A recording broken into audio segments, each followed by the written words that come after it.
सभी लोग को वेरी गुड इवनिंग। फटाफट सेशन के साथ जुड़ जाए। बताइए इस प्रश्न का आंसर क्या होगा। बॉड-मॉस रूल पर आधारित पहला प्रश्न है। सभी लोग कमेंट करें। देखिए आपका दिया हुआ है 60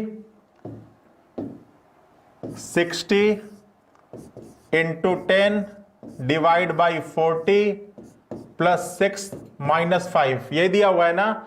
अब इसमें देखिए कुछ चेंजेस ला रहा है। क्या चेंज ला रहा है बच्चा? तो देखो आपको देखना है इंस्ट्रक्शन से कि आपके स्टार का मतलब क्या है। स्टार का मतलब हो गया डिवाइड बाई हो गया, ठीक है। फिर देखिए डिवाइड बाई का मतलब क्या है, प्लस है। डिवाइड बाई का मतलब क्या हो गया, प्लस हो गया, ठीक है। प्लस हो जाएगा 40। फिर प्लस का मतलब क्या है, प्लस का मतलब है माइनस क्या 6, और माइनस का मतलब क्या है, माइनस का मतलब है स्टार क्या 5। ये आपकी इक्वेशन आ गई, ठीक है। आपको ये दिया हुआ था और आपने इसको यहां से इंस्ट्रक्शन से देकर चिन्ह चेंज कर लिया। अब ये आपके पास अभिष्ट इक्वेशन आ गया। अब इस पर अप्लाई करना है क्या, बॉड-मॉस रूल। आपको अप्लाई करना है क्या, बॉड-मॉस रूल। बॉड-मॉस रूल ये कहता है कि सबसे पहले ब्रैकेट को सॉल्व करना होता है, फिर ऑफ को सॉल्व करना होता है। तो ना यहां पर ब्रैकेट मौजूद है ना आपका ऑफ मौजूद है, तो अब बारी आएगी डिवीजन की। तो डिवीजन कर लो, तो ये कितनी बार में आ जाएगा, 6 आ जाएगा, ठीक है। प्लस अब अगर डिवीजन और इनटू एक साथ दिया गया हो और बीच में कोई चिन्ह हो तो इन दोनों को आप एक साथ परफॉर्म कर सकते हो। तो जब यहां पर डिवीजन किया तो साथ साथ आप इनटू भी कर सकते हो। तो ये कितना हो जाएगा, 30 हो जाएगा। अब देखो ये कितना आ जाएगा, 46 आ जाएगा, और ये माइनस 30, और इस प्रश्न का आंसर क्या हो जाएगा, 16 is the right answer. UP triple SC exam की डेट आ चुकी है। आपके एग्जाम की डेट 24 को है। तो सभी लोग अपने तैयारी को गियर अप कर लें, बूस्ट अप कर लें और एकदम अप टू डेट हो जाएं, क्योंकि सबको जो टारगेट रखना है वो 90 नंबर्स का रखना है, ठीक है। 90 नंबर से कम में कुछ भी नहीं होने वाला है। तो सभी लोगों का आंसर आ गया। इस प्रश्न का आंसर होगा 16, ठीक है। चलिए अब देखिए अगला क्या रहा है कि निम्न 4 शब्दों में से 3 शब्द किसी प्रकार एक समान है और एक शब्द असमान है। तो आपको बताना है कि वो असमान शब्द कौन सा है। तो फटाफट कमेंट करें सभी लोग, इस प्रश्न का आंसर क्या होगा। ठीक है, अब देखिए आप इस देखोगे तो यहां पाओगे कि नेपाल, आयरलैंड, इंडोनेशिया और अफगानिस्तान। तो जो आपका आयरलैंड है ये आपका क्या है, यूके का पार्ट है, ठीक है। जो आपका आयरलैंड है ये आपका यूके का पार्ट है। बाकी जितने भी ऑप्शन है वो खुद में एक कंट्री हैं। तो इस प्रश्न का आंसर क्या हो जाएगा, option number 2 is the right answer. Ireland आपके किसी एक कंट्री का पार्ट है और बाकी जितने भी ऑप्शन है वो खुद में एक क्या है, कंट्री है। नेपाल नहीं होगा। एडमिट कार्ड कब आएगा, एडमिट कार्ड एग्जाम के एक हफ्ते पहले आ जाएगा, ठीक है। तो इस प्रश्न का आंसर होगा ऑप्शन नंबर 2, ठीक है। जिन लोगों का 2 आ रहा है बिल्कुल सही है, ठीक है। आपके बाकी जो ऑप्शन है वो कोई एक कंट्री है और आयरलैंड क्या है, किसी एक कंट्री का पार्ट है, ठीक है। चलिए ये आपके दर्पण का प्रश्न है और आपको कह रहा है कि ये आपका जो दिया गया है इसका दर्पण प्रतिबिंब क्या होगा।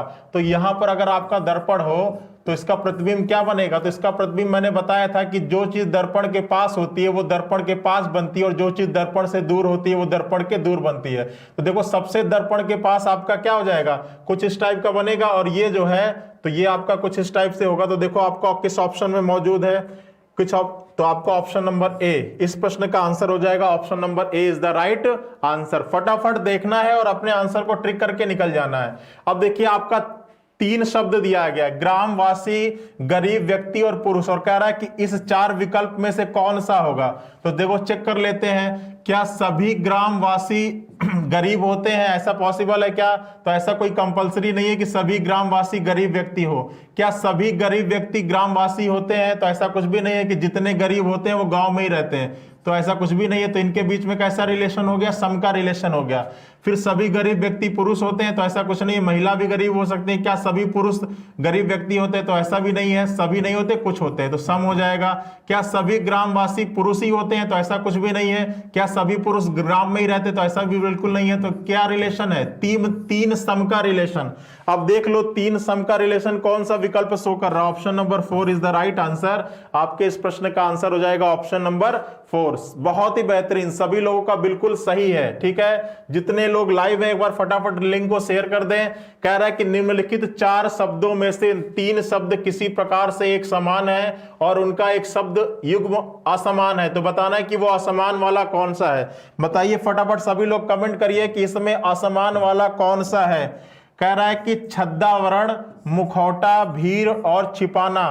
तो देखिए जो छद्मावरण है, मुखौटा है और ये जो छिपाना है, ये तीनों प्रक्रिया एक दूसरे से रिलेटेड ही है। भाई आपसे कहता है ना कि छद्म वेश धर के, ठीक है, किसी ने अपना रूप परिवर्तित कर लिया तो उसी को कहते हैं छद्मावरण, ठीक है, मतलब छुपना, किसी चीज से रूप परिवर्तित करना। तो ये तीनों एक दूसरे से रिलेटेड है। आपके इस प्रश्न का आंसर हो जाएगा भीड़। भीड़ जो है जो बाकी सबसे क्या है, डिफरेंट है। जितने लोग लाइव हैं फटाफट एक बार लिंक को शेयर कर दें, ठीक है। चलिए अगला प्रश्न देखिए क्या कह रहा है। निम्नलिखित दिए गए विकल्पों में से उस शब्द युग्म का चयन करिए जो आपस में से उसी प्रकार संबंधित है जिस प्रकार नीचे लिखे गए शब्द युग्म आपस में संबंधित है। तो बताओ इस प्रश्न का आंसर क्या होगा बच्चा, फटाफट बताओ। कह रहा है कि लेखक, पुस्तक, ठीक है, जाल, मकड़ी, रेंगना, सरीसृप, पुत्र और मां, ठीक है। तो देखो मकड़ी का काम क्या होता है, चलो मां का तो पुत्र, ठीक है। पुत्र का जो निर्माण होता है वो किसके, मां के ही तो अंदर होता है, ठीक है, मां ही का पुत्र का निर्माण करती है, ठीक है। सरीसृप, रेंगना, तो जितने भी सरीसृप जानवर हैं वो क्या करते हैं, वो रेंगते हैं। जितने भी सरीसृप जानवर हैं वो क्या करते हैं, रेंगते हैं।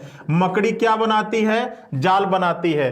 अब लेखक का काम क्या होता है, लेखक का काम क्या होता है, लिखना होता है। लेखक का काम क्या होता है, लिखना होता है। तो इस प्रश्न का आंसर नंबर 1 सही होगा। लेखक का काम लिखना होता है, पुस्तक क्या होता है, पुस्तक पब्लिश होती है, ठीक है। तो इस प्रश्न का आंसर हो जाएगा option number A is the right answer. जिन लोगों का ए आ रहा है सब बिल्कुल भी सही है, ठीक है। चलो अगला देखो। निम्न 4 शब्दों में से 3 किसी प्रकार एक समान है और उनका एक समूह बनता है, वह कौन सा है जो अलग है। पहला है मध्यांतरण, दूसरा है समापन, तीसरा है अंत और चौथा है विदाई।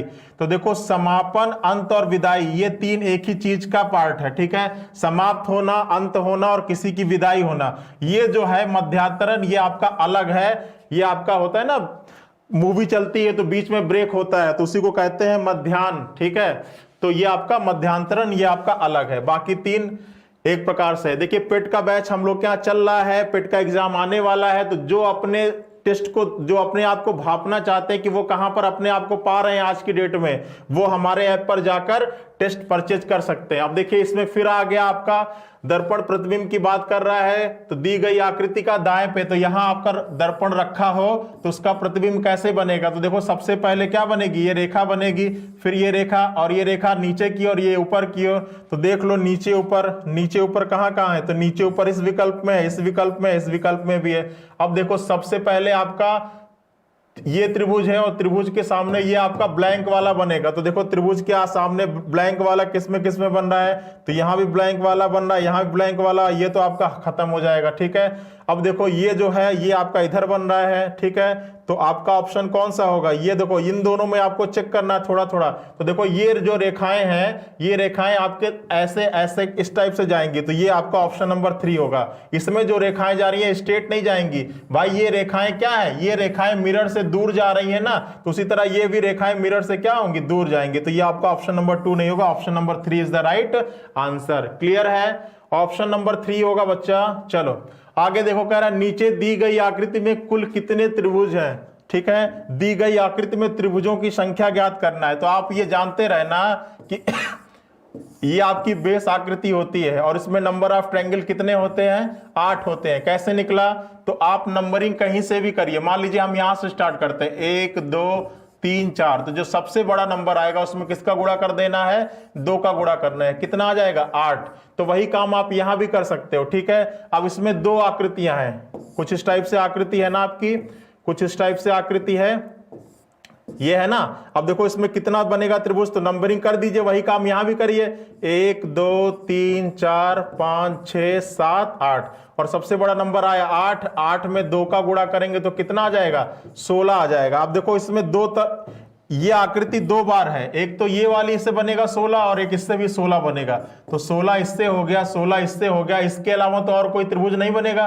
इन दोनों को मिलाने पर ये जो बन रहा है ये त्रिभुज थोड़ी ना, ये तो क्या है, चतुर्भुज है। तो आपका 16 + 16 कितना हो जाएगा, आपका 32 इज द राइट आंसर। इस दिए गए फिगर में कितना होगा, 32 होगा। ये शॉर्टकट तरीका होता है क्वेश्चन को सॉल्व करने का कि जब भी कोई इस टाइप की आकृति दी गई हो तो आप नंबरिंग करिए और जो सबसे बड़ा नंबर आए उसमें किसका गुणा कर लीजिए, उसमें 2 का गुणा कर लीजिए। ठीक है, सभी लोगों का 32 आ रहा है, बहुत ही बढ़िया। ठीक है, चलिए अगला प्रश्न देखिए, कह रहा है कि निम्नलिखित शब्दों में से एक तार्किक अर्थपूर्ण क्रम को व्यवस्थित कीजिए। तो देखो सबसे पहले ये बिल्कुल आज के डेट का क्वेश्चन है। ठीक है, बिल्कुल अप टू डेट क्वेश्चन है। ये जो कंडीशन हो रखी है इस समय इलाहाबाद की, उसी पर आधारित प्रश्न है। देखिए क्या कह रहा है, ये आपके 6 शब्द दिए गए हैं और इन शब्दों में बताना कि सबसे पहला काम क्या होता है।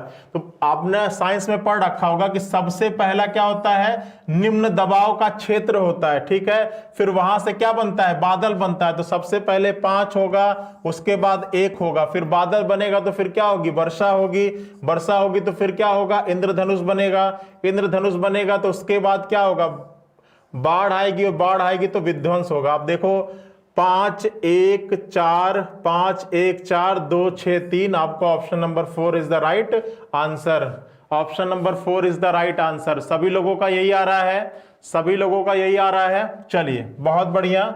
चलिए अगले प्रश्न पे देखिए, कह रहा है कि उस संख्या युग्म का चयन कीजिए जो उन दोनों के बीच में वही रिलेशन है जो अगले दो में। तो देखो यहां पे क्या रिलेशन है, तो 6 का स्क्वायर माइनस 1, यही तो होता है 35। ठीक है, तो देखो 9 का स्क्वायर माइनस 1, ठीक है, ये नहीं होगा। 5 का स्क्वायर माइनस 1, ये भी नहीं होगा। 8 का स्क्वायर माइनस 1, ये भी नहीं होगा। 11 का स्क्वायर माइनस 1, यही होगा।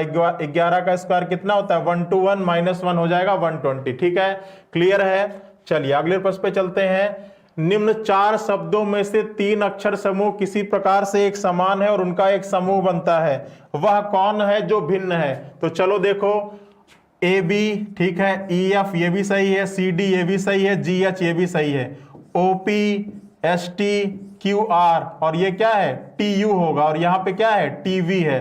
तो आपका option number 4 is the right answer. A B E F C D G H, तो ये तो सही था। O P S T Q R, अब ये क्या होगा, टी यू होगा, और यहां पे क्या है, टी वी है। तो option number 4 is the right answer. Option number 4 जो है वो बाकी सबसे क्या है, भिन्न है। चलिए अगले प्रश्न पर आइए।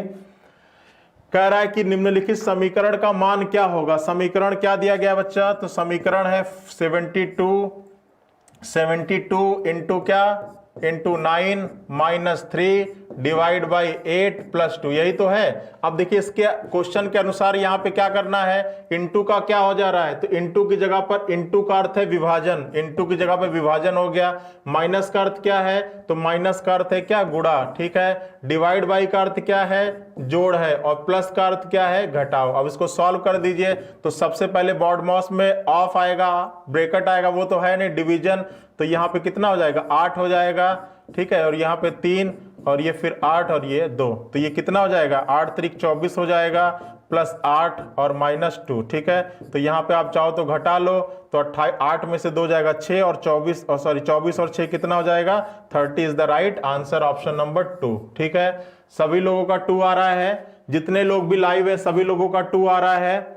ठीक है, जितने लोग लाइव है सभी लोगों का 2 आ रहा है। इस प्रश्न का आंसर होगा ऑप्शन नंबर 2 30। ठीक है, चलिए अब देखिए कह रहा है कि महिला उद्यमी और इंजीनियर, महिला उद्यमी, ठीक है, उद्यमी के अंदर आप कर सकते हैं कि किसी भी कंपनी की मैनेजर वो भी उद्यमी ही होता है। ठीक है, तो देखिए क्या सभी महिलाएं उद्यमी होती हैं, क्या सारी की सारी महिलाएं उद्यमी होती हैं, तो ऐसा कोई जरूरी नहीं है। क्या सभी उद्यमी महिलाएं होती हैं, तो ऐसा भी कोई जरूरी नहीं है। तो इनके बीच में सम का रिलेशन, क्या सभी उद्यमी इंजीनियर होते हैं, ऐसा कोई जरूरी नहीं है। क्या सारे इंजीनियर उद्यमी होते हैं, तो ऐसा भी सम का रिलेशन। क्या सारे महिलाएं इंजीनियर, सारे इंजीनियर महिलाएं, तो सम, 3 सम यहां भी होगा। Option number 3 is the right answer. Clear है, क्लियर है। इसी टाइप के प्रश्न आपके एग्जाम में आएंगे। ठीक है, और गलती बिल्कुल भी करके नहीं आना। देखिए आपका यूपीएसआई का क्रैश कोर्स चल रहा है हमारे ऐप पर।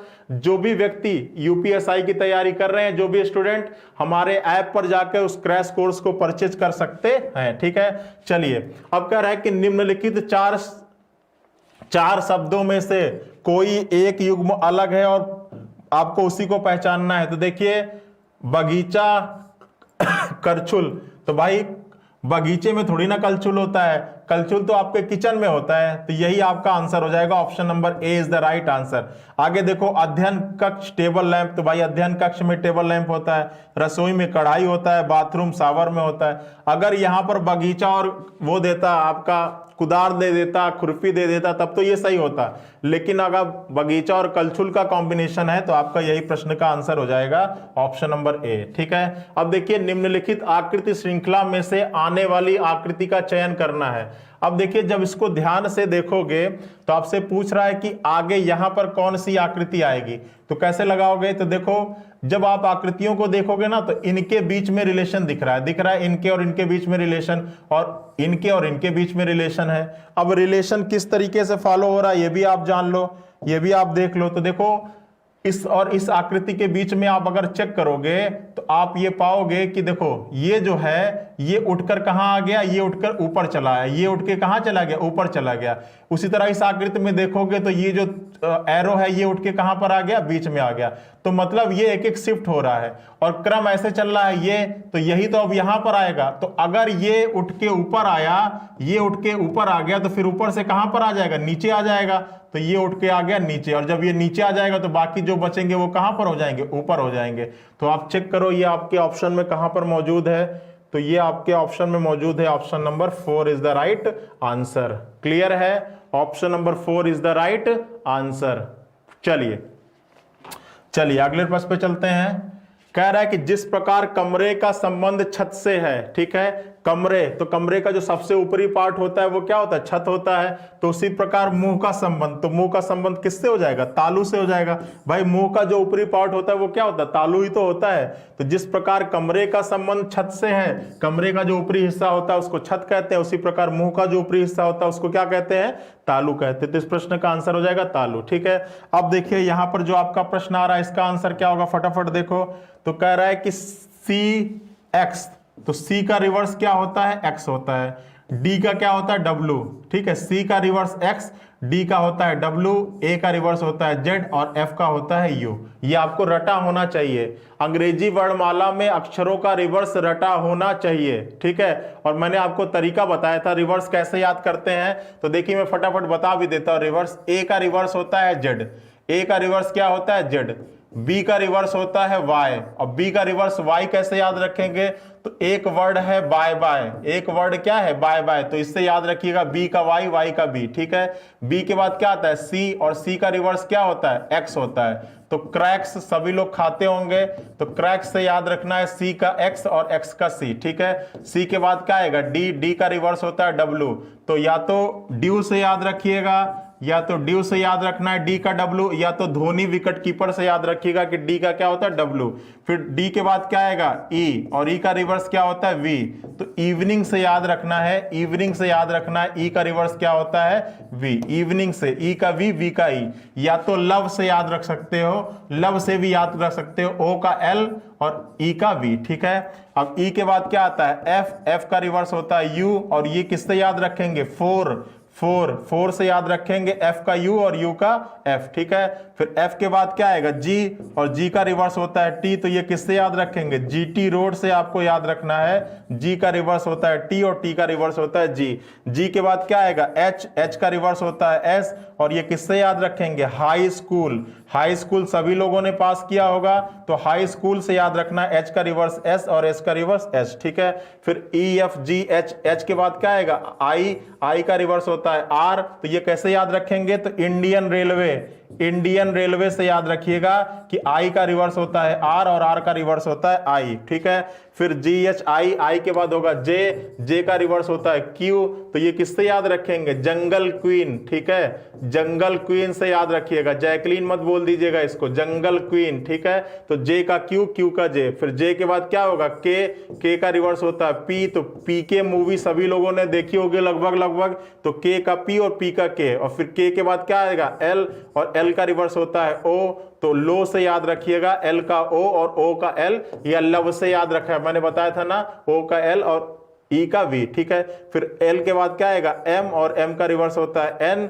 तो मन से याद रख सकते हैं, M का रिवर्स N और N का रिवर्स M। तो आपको ये रिवर्स याद रखना है, क्योंकि आपके एग्जाम में रिवर्स से क्वेश्चन पूछे जाते हैं। ठीक है, चलिए चलिए अगले प्रश्न पर आते हैं, क्वेश्चन नंबर 19। ठीक है, आपका सिलॉक्स का क्वेश्चन है, क्या कह रहा है, सभी तालाब क्या है, कुंड है। तो ये आपका तालाब हो गया और ये सारे के सारे तालाब क्या हो गया, कुंड हो गया। फिर आपका आगे क्या कह रहा है कि कुछ कुएं तालाब हैं, कुएं का कुछ हिस्सा क्या हो गया, सभी तालाब कुंड हैं, ये आपका कुंड है। ठीक है, फिर कह रहा है कि कुछ कुएं क्या हैं, तालाब है। अब कह रहा है कि कुछ कुएं तालाब है, तो आपको इधर बना लेते हैं।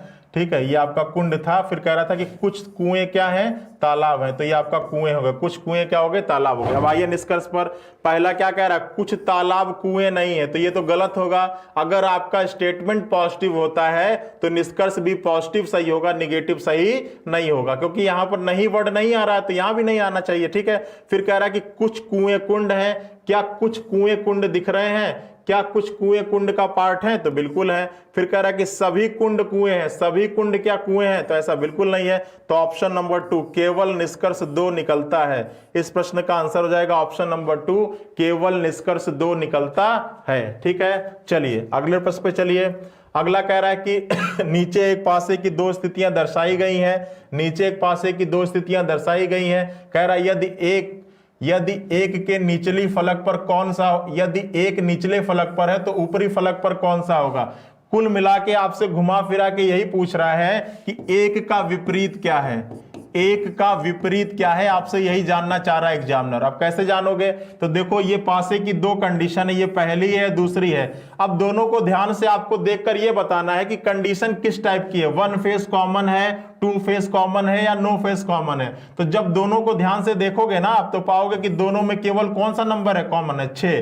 तो 6 से आप क्लॉकवाइज घूम जाइए, दोनों में 6 से क्लॉकवाइज घूमिए और लिखिए। तो पहले में 6 से क्लॉकवाइज घूमेंगे तो 6 1 और 4 हो जाएगा, और दूसरे में 6 से क्लॉकवाइज घूमेंगे तो 6 3 और 2 हो जाएगा। 4 का रिवर्स 2, 1 का 3, तो 6 के लिए बच कौन सा नंबर रहा, 6 का रिवर्स हो जाएगा 5। तो आपसे पूछ किसका रहा, एक का विपरीत, तो एक का विपरीत क्या निकाला है आपने, 3। तो आपका option number 3 is the right answer. Clear है सभी लोग को, क्लॉकवाइज मेथड अप्लाई करना होता है। जब एक डाइस की दो स्थितियां दी रहती हैं तो 3 कंडीशन बनती है, एक 1 फेस कॉमन की कंडीशन बनती है, एक 2 फेस कॉमन की कंडीशन बनती है और एक नो फेस कॉमन की कंडीशन बनती है। अब अगर दोनों में एक सतह समान होगी तो आपको कॉमन वाली सतह से क्लॉकवाइज घूम जाना होता है, जिसके नीचे जो सरफेस आता है वही उसका क्या होता है, अपोजिट होता है। और अगर दोनों में दो सतह समान होती तो जो सतहें असमान होती हैं वे ऑटोमेटिक एक दूसरे की क्या हो जाती हैं, अपोजिट हो जाती हैं। ठीक है, चलिए अगले प्रश्न पर आइए। कह रहा है कि जिस प्रकार गूंगापन का संबंध बोलना से है, ठीक है, गूंगापन जो बोल नहीं पाता उसको कहते हैं गूंगापन। ठीक है, तो स्मृति का संबंध किससे होगा, सोच विचार से ये तो होगा नहीं, स्मृति लोप यही हो सकता है। ठीक है, स्मृति लोप, फिर पहचान है, फिर भ्रम है, ये दोनों होगा नहीं। ठीक है भाई, स्मृति लोप जब हम किसी को पहचानना या किसी को क्या कुछ याद करना भूलने लगे तो उसको स्मृति लोप ही कहते हैं। यही एक वर्ड समझ में आ रहा है, तो इस प्रश्न का आंसर हो जाएगा ऑप्शन नंबर 2। ठीक है, चलिए अगले देखिए, आपका यूपी टेट का क्रैश कोर्स स्टार्ट होने वाला है। जितने लोग टेट की तैयारी करते हो तो सुपर टेट की तैयारी के लिए आप हमारे ऐप पर जाकर हमारे इस कोर्स के बारे में इंफॉर्मेशन ले सकते हैं। ठीक है, अगला देखिए, अतुल उत्तर की तरफ 5 किलोमीटर की दूर तक चलता है। ठीक है, अब देखिए कह रहा है कि अतुल किधर चलता है, उत्तर की तरफ चलता है। ठीक है, तो वह आरंभिक स्थान से किस दिशा में, चलिए तो मान लिया इस बिंदु पर अतुल है, फिर उत्तर की तरफ चला, कितना 5 चला। ठीक है, उसके बाद फिर दाईं ओर मुड़ा। तो जब कोई व्यक्ति उत्तर चलता है ना तो जो हमारा दायां होगा वो उस व्यक्ति का भी दायां होगा। तो हमारा दायां इधर है तो व्यक्ति का भी दायां इधर होगा।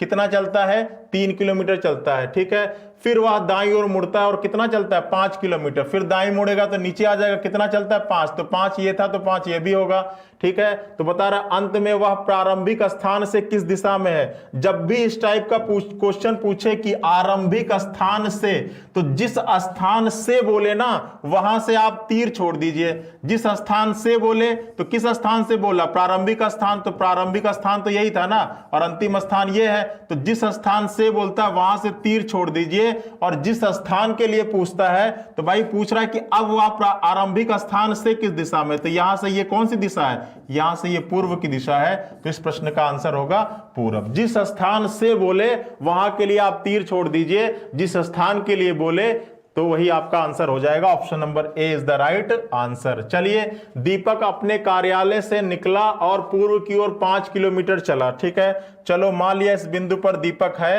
अपने कार्यालय से निकला और किधर चला, पूर्व की ओर चला। कितना किलोमीटर, 5 किलोमीटर। मान लिया इस बिंदु से है, पूर्व की ओर चल रहा है, कितना किलोमीटर चल रहा है, 5 किलोमीटर चल रहा है। ठीक है, और कह रहा फिर बाईं ओर मुड़ा तथा अपने घर तक पहुंचने के लिए 12 किलोमीटर चला।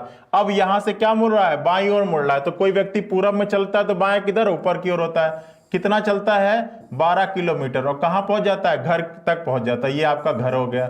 ठीक है, फिर कह रहा है मदन जो कि उसी कार्यालय में काम करता है, मदन भी इसी कार्यालय में काम करता है, कह रहा है कि अपने कार्यालय से निकला और पश्चिम की ओर 5 किलोमीटर चला। अब ये कार्यालय से निकलता है और पश्चिम की ओर कितना चलता है, 5 किलोमीटर चलता है। ठीक है, उसके बाद क्या करता है, उसके बाद बाईं ओर मुड़ता है और अपने घर तक पहुंचने के लिए कितना चलता है, 12 किलोमीटर चलता है। अब यहां से क्या मुड़ रहा है, बाईं ओर मुड़ रहा है, तो यहां से बाईं ओर मुड़ेगा तो क्या चलेगा, नीचे की ओर। कितना चलता है, 12 किलोमीटर चलता है, 12 किलोमीटर चलता है। मान लीजिए इस बिंदु पर पहुंच गया और ये मदन का घर आ गया। ठीक है, तो आपसे क्या कह रहा है कि दीपक और मदन के घर के बीच की लघुत्तम दूरी कितनी होगी। अब कह रहा है कि दीपक और मदन, तो भाई ये दीपक का घर है, ये दीपक का घर है, ये मदन, इनके बीच की लघुत्तम दूरी, ये दूरी आपको ज्ञात करनी है। अब ये दूरी कैसे निकलेगी बच्चा बताओ, ये दूरी कैसे निकलेगी, तो दूरी निकालने के लिए समकोण त्रिभुज मिलनी चाहिए। तो या तो इसको आगे बढ़ा दो और इसको आगे बढ़ा दो और मिला दो। ये 12 है, ये 5 है, तो ये 5 हो जाएगा और ये 5 और 5 कितना हो जाएगा, 10 हो जाएगा। अब पाइथागोरस अप्लाई कर दो, ये टोटल डिस्टेंस कितना हो जाएगा, 12 और 5 कितना हो जाएगा, 17 हो जाएगा, और ये कितना हो जाएगा, 10 हो जाएगा। तो इसको सॉल्व करोगे जब, तो हमको ये दूरी निकालनी है, ए बी सी, ये आपको निकालनी है। तो निकाल लो, आपका AC बराबर हो जाएगा, AC बराबर हो जाएगा अंडर रूट 17 का स्क्वायर, 17 का स्क्वायर और प्लस किसका हो जाएगा, 10 का स्क्वायर हो जाएगा। ठीक है, तो ये आपका कितना हो जाएगा, 100 हो जाएगा। और ये 17 का स्क्वायर कितना होता है, फटाफट बताओ कितना आएगा इस प्रश्न का आंसर, फटाफट बताइए। 17 का स्क्वायर कितना आ जाएगा, ये आपका 7 7 49 हो जाएगा, 7 एकम 7 4 11 हो जाएगा, 1 7 हो जाएगा और ये 1 हो जाएगा 9 और ये 8 और ये 2 289 हो जाएगा। और ये 100 जोड़ोगे तो ये आपका आ जाएगा 389। ठीक है, ये आपका आ जाएगा 389। और रूट 389 किसका होता है स्क्वायर, किसी का होता है क्या, 389 किसका होता है बताओ फटाफट, 389 रूट किसका होता है, बताइए इस प्रश्न का आंसर क्या आएगा। ये आपको सॉल्व कर दीजिएगा, आपको इस प्रश्न का आंसर मिल जाएगा। ठीक है, बताइए क्या होगा, रूट 289 किसका आएगा, रूट 389 किसका आएगा बताओ फटाफट, रूट 389। ठीक है, अब देखो ये किसका आएगा स्क्वायर रूट, वही आपका आंसर होगा, निकाल लेना। ठीक है सर, 5 की जगह पर 12 है, 5 की जगह पे 12 है। देखिए एक बार चेक कर लेते हैं। कह रहा है कि एक दीपक है, अपने कार्यालय से निकला और पूर्व की ओर चला 5 किलोमीटर, फिर बाएं मुड़ा, फिर बाएं मुड़ा और कितना चला, 12 किलोमीटर। ये तो क्लियर हो गया। फिर उसी जगह मदन चलता है, वह अपने कार्यालय से पश्चिम की ओर चलता है, कितना चलता है, 5 किलोमीटर चलता है, फिर बाईं ओर मुड़ता है और फिर अपने घर तक पहुंचने के लिए कितना चलता है, 12 किलोमीटर चलता है। ठीक है, अच्छा ये 12 है, सॉरी क्लियर है, ठीक है, ये आपका 12 है। ठीक है, ये 5 यहां का है, कंफ्यूजन हो जाएगा, ये 5 यहां का, ये 12 है, बिल्कुल क्लियर। ठीक है, सॉरी ये आपका ये डिस्टेंस कितना है, 12 किलोमीटर है, तो ये 12 हो जाएगा, ये 10 होगा और ये 12 होगा। ठीक है, तो थोड़ा सा यहां पर सही कर लीजिए। ठीक है, अब देखो ये 12 और 12 कितना हो जाएगा, ये 12 और 12 कितना हो जाएगा, 24 का स्क्वायर होगा, प्लस ये कितना हो जाएगा, 10 का स्क्वायर होगा। ठीक है, अब इसको जब सॉल्व करोगे तो ये आपका 100 हो जाएगा और इसको जब सॉल्व करोगे तो आपका 24 का स्क्वायर आएगा। ठीक है, अब 24 का स्क्वायर कितना होता है बच्चा, फटाफट बताओ, 4 चौक 16, 4 दूना के 8 और 1 9, 2 चौक 8, 2 दूना के 4, तो ये 6 हो जाएगा और 9 8 कितना हो जाएगा, 8 9 17 हो जाएगा और 4 कितना 576 हो जाएगा, 576 और ये आपका आ जाएगा 676। तो 676 किसका स्क्वायर होता है? 26 आएगा क्या इस प्रश्न का आंसर? इस प्रश्न का आंसर 26 आएगा। चलिए बहुत बढ़िया, सभी लोग का 26 आएगा। ठीक है, देखिए यहां पर थोड़ी गलती हो गई ये लिखने की वजह से। ठीक है, ये जो 5 लिखा हूं ये 5 इसका है, ये डिस्टेंस है 5 किलोमीटर। ठीक है, और ये 5 है, बाकी ये चलता है कितना 12। तो ये जब 12 है तो ये भी 12 होगा। ठीक है, और यहां तक ये 12, तो 12 और 12 कितना हो जाएगा 24, और ये टोटल कितना हो जाएगा 5 और 5 कितना 10। ठीक है, चलिए तो इस प्रश्न का आंसर हो जाएगा 26 इज द राइट आंसर। बहुत बढ़िया। ठीक है, चलिए अगला देखिए क्या कह रहा है। अगला कह रहा है कि कोमल श्रीमती सुमन की बेटी है। अब देखिए आपका फैमिली ट्री का क्वेश्चन आ गया। कह रहा है कि कोमल किसकी बेटी है? श्रीमती सुमन की। ठीक है, तो सुमन, श्रीमती सुमन की बेटी कौन है? कोमल है। ठीक है, बेटी होगी तो माइनस का साइन लगा दिया कोमल लिख के। ठीक है, चलिए अब श्रीमती सुमन की बेटी है, कोमल श्रीमती सुमन की बेटी है, और सोनम श्री कमल की बेटी है। अब जो सोनम है वो किसकी बेटी है? श्री कमल की बेटी कौन है? सोनम है। ठीक है, ध्यान से प्रश्न पढ़िएगा क्योंकि नाम से सेम है तो मिक्सअप हो जाएगा। ठीक है, अब जो सोनम है वो श्री कमल की बेटी है। ठीक है, चलिए अब देखिए, यदि राजा राम सुमन के ससुर। ठीक है, अब कह रहा है कि यदि जो राजा राम हैं वो सुमन के कौन है? ससुर हैं। तो सुमन के ससुर कब होंगे? जब इसकी किसी से शादी हुई हो और उसके पिताजी हो वो कौन? राजा राम। ठीक है, तो कह रहा है कि यदि राजा राम कौन है? सुमन के क्या है? ससुर हैं और सुरेखा के पति हैं। अब राजा राम के बारे में एक चीज और कह रहा है कि राजा राम जो है वो सुमन के ससुर हैं और सुरेखा के क्या हैं? पति हैं। अब ये पति हैं किसके? सुरेखा के, और सुरेखा इसकी क्या है? पत्नी है। ठीक है, सुरेखा के पति हैं जो उनके एकमात्र बच्चे कमल की मां है। जो मतलब कौन? सुरेखा के बारे में एक चीज कह रहा है कि जो सुरेखा है वो उसके एकमात्र बच्चे, राजा के एकमात्र बच्चे कमल की क्या है? ये मां है। ठीक है, जो उसके एकमात्र बच्चे कमल की क्या है? मां है। ठीक है, तो अब देखो कमल यहां पर मिल गया ना, तो अब इसको यहां पर मिक्सअप कर दो। कमल की एक बेटी थी, कमल की एक बेटी कौन थी? सोनम थी। ठीक है, अब देखिए सुमन की बेटी है कोमल और कमल की बेटी है सोनम। तो जब ये दोनों हस्बैंड वाइफ हैं तो ये दोनों पति पत्नी हो जाएंगे। तो देखिए आपसे कह रहा है कि कोमल सोनम से कैसे संबंधित है? जो कोमल है वो इस सोनम से कैसे संबंधित है? तो कोमल सोनम की क्या है? बहन है। क्या है? बहन है। तो आपके इस प्रश्न का आंसर हो जाएगा बहन। आपके इस प्रश्न का आंसर हो जाएगा बहन। ठीक है, क्लियर है? इस प्रश्न का आंसर हो जाएगा बहन। चलिए सिस्टर, सभी लोगों का सिस्टर आ रहा है। बहुत बढ़िया, सभी लोगों का सिस्टर आ रहा है ना? कोई दिक्कत, कोई परेशानी? सिस्टर, बहुत बढ़िया, लाजवाब, जबरदस्त, सभी लोगों का आ रहा है ना? देखिए इसी टाइप के क्वेश्चन आपके एग्जाम में आएंगे। आपका जो प्री होने वाला है उसमें बहुत ज्यादा लेवल हाई नहीं होगा, आपके एग्जाम में इसी टाइप के क्वेश्चन आने वाले हैं। ठीक है, चलिए सो सबसे पहले ध्यान से क्वेश्चन को पढ़िएगा और फैमिली ट्री ड्रॉ कर लीजिएगा और फिर अपने आंसर को चूज कर लीजिएगा। ठीक है, बहुत बढ़िया, सभी लोगों का आ रहा है ऑप्शन नंबर बी। बहुत बढ़िया, बहुत जबरदस्त। ठीक है, चलिए अगले प्रश्न पे चलते हैं। कह रहा है कि निम्नलिखित शब्दों को शब्दकोश के अनुसार आने वाले क्रम के अनुसार लिखिए। शब्दकोश के अनुसार। ठीक है, तो देखिए डिक्शनरी सभी लोगों ने देखा होगा, अब उस हिसाब से इसको व्यवस्थित करना है। तो चलो व्यवस्थित करते हैं। तो देखो CAD CAD CAD CAD CAD, ये तो सबका सेम है। अब देखो सबसे पहले ये CAD के बाद यहां पर A आ गया, यहां पर D आ गया, यहां पर U आ गया, यहां पर D आ गया, यहां पर E आ गया। तो भाई डिक्शनरी में D के बाद सबसे पहले A आएगा ना? डिक्शनरी में D के बाद सबसे पहले क्या आएगा? A आएगा। तो ये आपका सबसे पहले आएगा 1। ठीक है, तो देखो 1 यहां भी है, 1 यहां भी है, ये दोनों तो किसी कीमत पे नहीं सही होंगे। अब देखिए डिक्शनरी में A आता है तो A के बाद किसका नंबर आता है? A के बाद D का नंबर आता है बच्चा, कि U का नंबर आता है, कि D का नंबर आता है, कि E का नंबर आता है? तो आप कहोगे सर डिक्शनरी में A के बाद D का नंबर आता है। ठीक है, अब देखिए D यहां भी है और D यहां भी है, तो बताओ D के बाद I, तो D के बाद I यहां भी है, I के बाद S, S यहां भी है, S के बाद W। अब बताओ S के बाद W पहले आता है कि S के बाद F पहले आता है? तो आप कहोगे सर S के बाद F पहले आता है। तो 1 के बाद नंबर किसका आ जाएगा? 2 का आ जाएगा, और फिर नंबर किसका आ जाएगा बच्चा? तो फिर नंबर 4 का आ जाएगा। तो देखो 1 2 4 4 कहां पर है? आपका यहीं पर है। Option number 1 is the right answer. Option number 1 is the right answer. ठीक है, बताइए क्लियर है ना? बताइए, इसमें कोई confusion?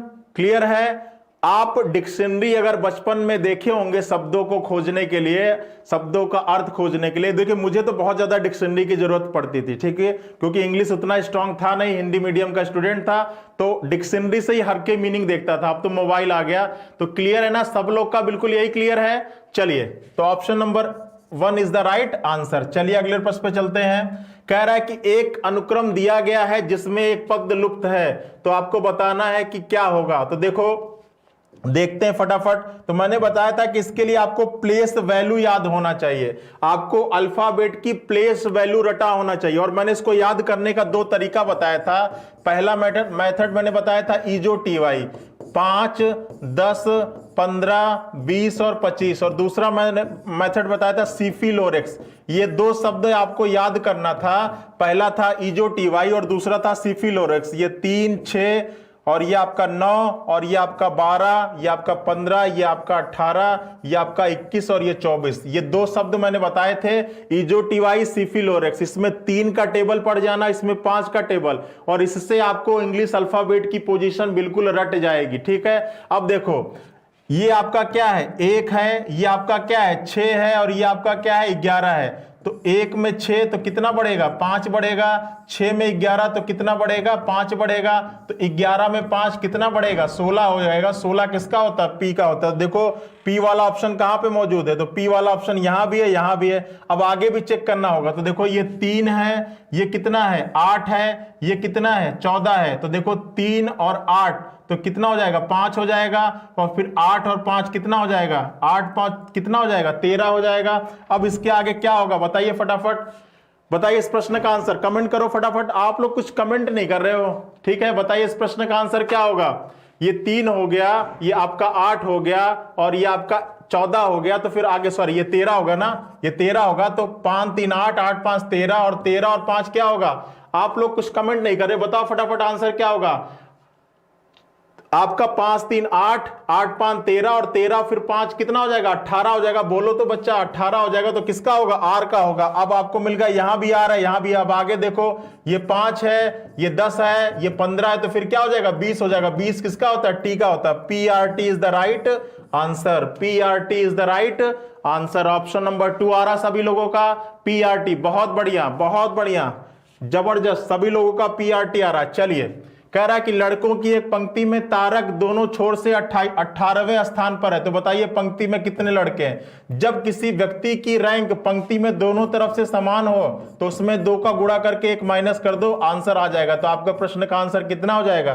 35 is the right answer. ठीक है, जब किसी पंक्ति में एक व्यक्ति की रैंक दोनों तरफ से समान हो तो उसका दुगुना करके क्या कर दीजिए? 1 घटाना मत भूलिएगा। ठीक है, तो आपके इस प्रश्न का आंसर हो जाएगा 35। क्लियर है? सभी लोगों का क्लियर है ना? चलिए अगले प्रश्न पे चलते हैं। कह रहा है कि निम्नलिखित प्रश्न दिए गए विकल्प में क्वेश्चन मार्क की जगह पे क्या होगा? आपको बताना है बच्चा कि इस क्वेश्चन मार्क की जगह पे क्या होगा। तो पहले देखते हैं बाकी सब में क्या हो रहा है। अब देखिए, जब भी इस टाइप का प्रश्न हो तो जो भी विकल्प में सबसे बड़ा नंबर हो उसको बाकी छोटे नंबर से बनाने की कोशिश करिए। अब ये है 96, तो 8 छंग 48, और 48 का दुगुना कितना हो जाएगा? 96 हो जाएगा। तो आपको पैटर्न भी मिल गया। आपको क्या करना है? ये जितने भी नंबर है उनका गुणा कर देना है, तो आपको मिल जाएगा। चेक कर लेते हैं कि यहां पर वो फॉलो हो रहा है कि नहीं। तो 15 दूना के 30 और दूना के क्या हो जाएगा? 60, तो बिल्कुल मिल रहा है। तो यहां भी वही चीज होना चाहिए, तो यहां भी वही चीज होगा। तो 5 × 6 इंटू मान लिया x है, और ये 120, तो आपका आंसर क्या आ जाएगा? x बराबर आ जाएगा 120 डिवाइड बाई 30, और ये आपका 4 हो जाएगा। इस प्रश्न का आंसर हो जाएगा 4। इस प्रश्न का आंसर क्या हो जाएगा? 4 हो जाएगा। ठीक है, पैटर्न आपका क्या लग रहा था? तीनों का मल्टीप्लीकेशन बराबर था आपके बड़े नंबर के। क्लियर है? सभी लोगों का आ रहा है ऑप्शन नंबर 2। बहुत बढ़िया, बहुत बढ़िया, सभी लोगों का ऑप्शन नंबर 2, 2, 2, 2, बहुत बढ़िया। ठीक है, 4। ठीक है, 4। चलिए देखिए, हमारे यहाँ SSC GD का 100 बैच स्टार्ट हो चुका है। जितने बच्चे SSC GD की तैयारी करते हैं और अपनी एक सीट पक्की करना चाहते हैं तो वो हमारे यहाँ आकर 100 बैच ऐप पर जाकर 100 बैच में एडमिशन ले सकते हैं। चलिए अब ये बहुत सी बेहतरीन सा फिगर आ गया आपके सामने और आपको बताना है कि इस दिए गए फिगर में त्रिभुजों की संख्या कितनी होगी। अब देखिए कैसे निकालेंगे। तो देखो बच्चा, मैंने बताया था अभी कि अगर इस टाइप की आकृति होती है तो इसमें नंबर ऑफ ट्रायंगल कितने होते हैं, 8 होते हैं। ठीक है, अब जब अगर ये आकृति किसी आकृति के साथ मिल जाए, मतलब दो आकृतियां इसमें टच हो जाएं, तो भाई 8 इसमें होते हैं तो 8 इसमें भी होते हैं। क्लियर है। अब देखिए ये दो आकृति जब मिलते हैं ना, ये जो दो आकृतियां हैं जब मिलेंगे तो दो त्रिभुजों का निर्माण और करेंगे। और वो कौन कौन से त्रिभुज होंगे? तो एक त्रिभुज आपका ये हो जाएगा और दूसरा त्रिभुज आपका ये हो जाएगा। ठीक है, दूसरा त्रिभुज आपका ये हो जाएगा। तो कहने का मतलब ये है कि ये दो आकृतियां जिन बिंदु पर मिलेंगे ना, जिन बिंदुओं पर मिलेंगे वहां एक एक त्रिभुज का निर्माण और करेंगे। मतलब यहां पर एक त्रिभुज और यहां पर एक त्रिभुज, तो टोटल इस रेखा पर कितने त्रिभुज का निर्माण हो जाएगा? 2 त्रिभुज का निर्माण हो जाएगा। ठीक है, तो उसी चीज को यहां भी अप्लाई कर देते हैं फटाफट। तो देखो यहां पर कितने हो जाएंगे? 8 हो जाएंगे। रुकिए, यहां पर कितने हो जाएंगे बच्चा? यहां पर 8 हो जाएंगे, यहां भी 8 हो जाएंगे, यहां भी 8 हो जाएंगे, यहां भी 8 हो जाएंगे। और इस रेखा पे कितने होंगे? 2 होंगे। इस रेखा पे कितने होंगे? 2 होंगे। इस रेखा पे कितने होंगे? 2 होंगे। मैंने बताया था ना कि ये दोनों मिल रहे हैं, तो इन दोनों बिंदुओं पर एक यहां पर, एक यहां पर, 2 यहां पर हो गए, एक यहां, 2 यहां, एक यहां, 2 यहां। ये तो हो गया। अब देखिए मैंने आपको क्या बताया था, देखिए जो आपका ये त्रिभुज होता है, सॉरी, जो आपका ये बेस त्रिभुज होगा, ठीक है, जो आपका ये बेस त्रिभुज होगा, इससे नंबर ऑफ ट्रायंगल कितने बनते हैं? अगर ये रेखा खींच दिया तो 1, 2 और 3। तो देखो अब ये आपका है ना, तो यहां से कितने बनेंगे? यहां से कितने बनेंगे बच्चा बताओ फटाफट। यहां से कितने बनेंगे? यहां से बनेंगे 3 और यहां से भी बनेंगे 3। तो जोड़ जाओ सारा, कितना हो जाएगा? तो ये हो जाएगा 8 × 4 प्लस 2 × 3 और प्लस 3 × 2, यही होगा ना। तो देखो 8 चौक 32 हो जाएगा, 3 दूना के 6 हो जाएगा और 3 दूना के 6। तो 32 और 12 कितना हो जाएगा?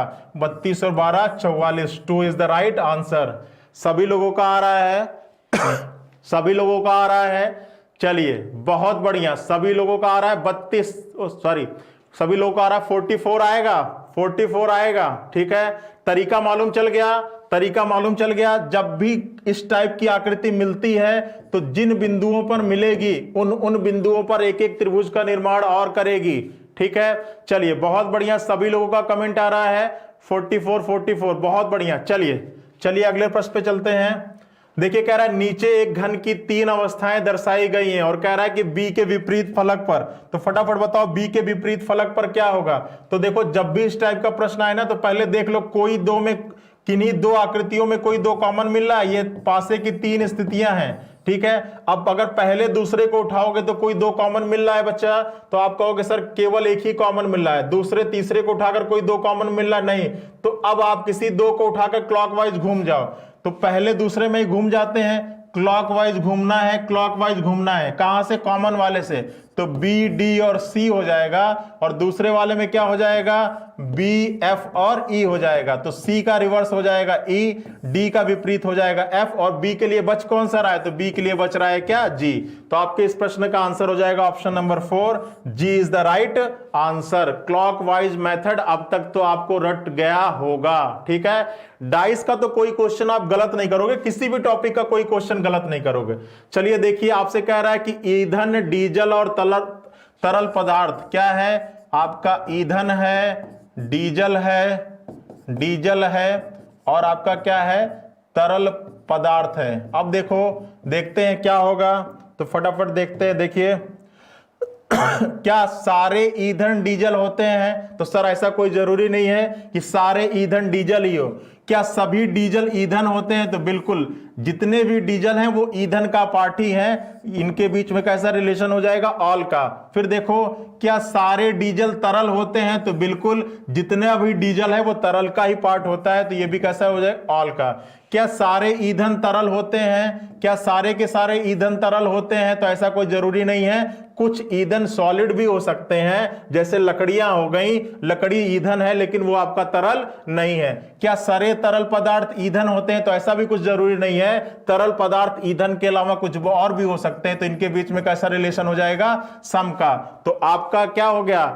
दो ऑल हो गया और एक सम हो गया, ठीक है, दो ऑल और एक सम, दो ऑल और एक सम, तो आपका ऑप्शन नंबर ये हो जाएगा, एक गोला यहां भी और होगा तो ये हो जाएगा दो ऑल और एक some, option number 4 is the right answer, दो ऑल और एक सम, ठीक है, दो ऑल और एक some, option number 4 is the right answer. Clear है? चलिए, दो ऑल, देखो ये आपका फिगर था, ठीक है, दो ऑल, देखिए इसका इसके साथ ऑल का रिलेशन है, इसका इसके साथ ऑल का रिलेशन हो गया, तो ये दो ऑल हो गया और इनका आपस में कैसा रिलेशन हो गया, सम का रिलेशन हो गया, ठीक है, तो इसी को कहते हैं दो ऑल और एक सम, ठीक है। अब देखिए आपको कह रहा है कि यहां पर अगर मिरर रखा हो, यहां पर अगर मिरर दिया गया हो तो इसकी इमेज क्या होगी, तो मैंने बताया था कि अगर यहां पर मिरर रखा होगा तो जो चीज मिरर के पास होती है उसका प्रतिबिंब पास बनता है और जो चीज दूर होती है उसका प्रतिबिंब दूर बनता है, तो सबसे पास क्या है, आर है। अब आर का उल्टा तो मैंने बताया था कि अगर आर है, यहां मिरर है, तो ये कैसे बनेगा, इस प्रकार से बनेगा। उसी तरह सी है तो सी मिरर में कैसे बनेगा, इस प्रकार से बनेगा। आप चेक कर लीजिए कि आर, तो देखो ये आर ऐसे हो जाएगा और ये सी कैसे हो जाएगा, ऐसे हो जाएगा। चेक कर लो आर और सी, तो देखो आर और सी, अब यहां पे परसेंटेज आपका ऊपर और ये परसेंटेज नीचे, तो देख लो आर सी, यही होगा R C R C R C, option number A is the right answer, option number A is the right answer, option number 1 सभी लोगों का आ रहा है, ऑप्शन नंबर 1। चलिए बहुत बढ़िया, सभी लोगों का आ रहा है ऑप्शन नंबर 1। चलिए अब देखो क्या कह रहा है कि 6 लोग A B C D E तथा एफ एक गोलाकार मेज पे खड़े हैं, ठीक है, तो चलो 6 लोग को बना लेते हैं। 6 लोग, एक गोलाकार मेज हो गया, 6 लोग, 1 2 3 4 5 6, ठीक है, एक गोलाकार मेज पे खड़े हैं और सभी लोग किधर देख रहे हैं, केंद्र की ओर देख रहे हैं। अगर प्रश्न में कुछ ना दिया हो तो आप मानना कि केंद्र की ओर ही देख रहे हैं, ठीक है। फिर कह रहा है कि बी एफ तथा सी के मध्य में है। अब देखो बी किसके मध्य में है, एफ तथा सी के मध्य में है। अब एक कंडीशन ये भी हो सकती है कि 1 2 3 4 5 6 सभी लोग केंद्र में देखें, और एक कंडीशन ये भी हो सकती है कि बी किसके मध्य में है, बी किसके मध्य में है, सी तथा एफ के मध्य में है। ये दो कंडीशन हो सकती है। भाई आपसे यही तो कह रहा है कि बी मध्य में है किसके, एफ और सी के, बी मध्य में है किसके, एफ और सी के। तो जब भी किसी वृत्ताकार कंडीशन की दो फिगर बने तो आप दोनों को साथ में लेके चलिएगा, ये नहीं कि पहले इससे बनाइएगा फिर इससे गलत होगा तो इस पर आइएगा। चलिए फिर आगे क्या कह रहा है, कह रहा है कि एफ डी के बाएं है। अब कह रहा है कि जो एफ है वो किसके बाएं है, डी के बाएं है। तो क्या इस, अब देखो आपके इस फिगर में आपका क्या होगा, ये हमेशा क्या होगा, ये हमेशा राइट होता है और इधर हमेशा क्या होता है, लेफ्ट होता है, ठीक है। तो क्या रहा है कि जो एफ है वो डी के बाएं है, तो क्या इस फिगर में एफ डी के बाएं पॉसिबल हो सकता है क्या इस फिगर में एफ को डी के बाएं बैठा सकते हो, तो कहोगे सर बैठा नहीं सकते क्योंकि यहां पर ऑलरेडी कौन बैठा हुआ, बी बैठा हुआ, तो ये तो पॉसिबल ही नहीं है, ठीक है।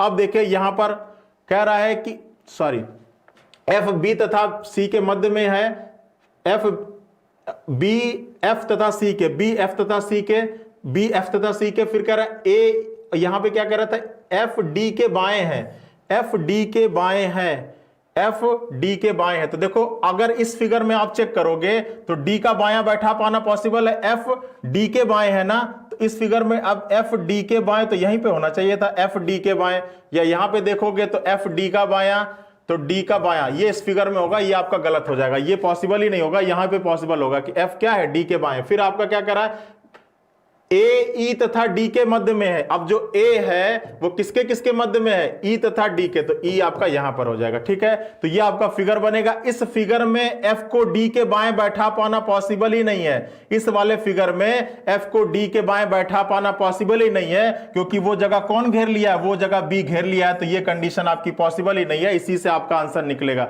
तो कह रहा है कि एफ तथा डी के मध्य में कौन है, तो देखो एफ तथा डी के मध्य में कौन है, बी तथा डी के मध्य में कौन है, एफ है। तो आपका इस प्रश्न का आंसर होगा ऑप्शन नंबर 3, ठीक है। बी तथा डी के मध्य में कौन है, एफ है, ठीक है। तो क्वेश्चन की जितनी भी कंडीशन दी जाएगी आप उतने तरफ से कंडीशन को साथ में लेके चलिएगा, ठीक है।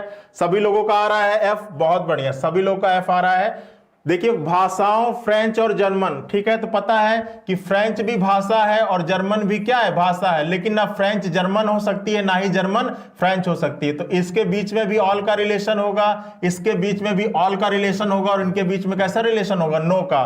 तो 2 ऑल और 1 नो, 2 ऑल और 1 no, option number 3 is the right answer, ठीक है। क्लियर है?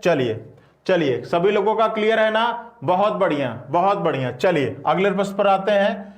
देखिए क्या कह रहा है कि दिए गए विकल्पों में, बहुत इजी सा प्रश्न है और ऐसे फ्री का नंबर आपको मिलेगा, ठीक है। वायु का संबंध पक्षी से है, ठीक है। पक्षी कहां पर उड़ता है? वायु में उड़ता है। तो पानी में कौन रहता है भैया? तैरना, धोना, पीना। तो आपके इस प्रश्न का आंसर हो जाएगा ऑप्शन नंबर 1, मछली इज द राइट आंसर, ठीक है। पानी में कौन रहता है? मछली रहता है, ठीक है। चलिए तो सभी लोगों का आ गया होगा ना इस प्रश्न का आंसर। चलिए तो देखिए हमारे यहां आपका जो भी आपको पीडीएफ चाहिए हो, किसी भी पीडीएफ नोट्स को चाहिए होगा तो आप हमारी वेबसाइट पे विजिट कर सकते हैं। हमारी वेबसाइट का नाम है study91co.in। हमारी वेबसाइट का नाम है study91co.in। आप इस पर जाकर कोई भी क्लास नोट्स चाहिए हो, परचेज करना हो तो आप यहां पर परचेज कर सकते हैं, ठीक है। चलिए सेशन से जुड़ने के लिए बहुत बहुत थैंक यू। आज की क्लास की अगर पीडीएफ फाइल आपको चाहिए हो, आज की क्लास की पीडीएफ फाइल चाहिए हो या क्लास से रिलेटेड कोई क्वेरी हो तो आप हमारे टेलीग्राम चैनल पे विजिट कर सकते हैं। टेलीग्राम का नाम है, सभी लोग को पता होगा, रीजनिंग बाय रवि सर के नाम से है टेलीग्राम, ठीक है। रीजनिंग बाय रवि सर के नाम से है, उस पर जाकर आप विजिट करके आप आंसर सीट को प्राप्त कर सकते हैं, ठीक है। देखिए क्वेश्चंस का लेवल हम लोग अच्छा लेके चलेंगे। हो सकता है कि क्वेश्चन सॉल्व करने में थोड़ी डिफिकल्टी हो, लेकिन अब आपके एग्जाम में अच्छे लेवल के ही क्वेश्चन आते हैं। अगर मैं इजी क्वेश्चन कराऊंगा तो वो तो आपको यहां पर मजा आएगा, तुरंत आंसर दोगे, लेकिन वो सब आपके एग्जाम में आने वाला नहीं है। इसलिए क्वेश्चन का एक स्टैंडर्ड हमेशा लेके चलेंगे हम लोग, ताकि एग्जाम में अगर अच्छे लेवल के प्रश्न आ जाए तो आप कम से कम किसी भी सेक्शन के लिए, चाहे एसएससी जीडी हो जाए, चाहे पेट हो जाए, आप गलती ना करो, ठीक है। चलिए सर चिन्ह वाले क्वेश्चन और करा दीजिए। चलिए करा देंगे बच्चा, जैसा आप लोग कहोगे वैसा करा देंगे। और भी कोई क्वेरी हुआ करे तो आप हमारे टेलीग्राम पे कमेंट कर सकते हैं, उस पर सारी क्वेरीज का सॉल्यूशन होगा। चलिए सेशन से जुड़ने के लिए धन्यवाद। सभी लोग अपना ख्याल रखें और साथ में अपने तैयारी को जारी रखें। चलिए मिलते हैं नेक्स्ट क्लास में, तब तक के लिए जय हिंद।